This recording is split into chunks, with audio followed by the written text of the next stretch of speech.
بھارتی حکومت تو خاص طور مسلم دشمن نریندر مودی تھوین یہ کت نوٹ کہ قشرس عوامس خلاف یش پالسی ورتاؤن باوجود روز توتام مسئلہ کشمیر زندہ یوتام قشر ہند جائز مطالبہ تسلیم سپدِ تو ون عالمی سترس پہ ات پہ تشویش سپدان کہ مودی حکومت NIA یعنی کہ نیشنل انویسٹیگیشن ایجنسی بدنام تحقیقاتی ادارس قشرس عوامس خلاف بطور ہتھیار آزماونس مز وس انت قشر آواز دبانو باپت یہ گوڑے 10 لچھ کھت زیادہ ہتھیار بند فوج تو دویمہ خفیہ ایجنسی سرگرم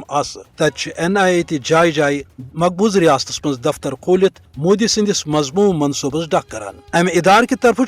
قشرس خلاف اپوز کیس بنوت سہ جیل سوزن یا تم سن زمین جائیداد ملیا میٹ یا ضبط سپدان ات منصوبس تحت حریت رہنما محمد یاسین ملک شبیر احمد شاہ مسرت عالم بٹ آسیہ اندرابی سان انسانی حقوقن سرگرم کارکن خرم پرویز ٲسِن تو درجن واد صافی ونکس تہ جیلن تو عقوبت خان مز اذیتک شکار یتُے یوت نہ کینٛہہ بلکہ ہیلہ بہانن تحت عام قشرن ہند زمین جائیداد کیا سکول سیاسی جماعتن ہند دفتر تہ ضبط سپدمت ہرگاہ حریت امام مرحوم سید الشاہ گیلانین 2017 مز یہ خدشہ باوے آو کہ بھارتچ مسلم دشمن مودی حکومت NIA یس قشرن ہز آواز دباؤن خاطر بطور ہتھیار آزماوان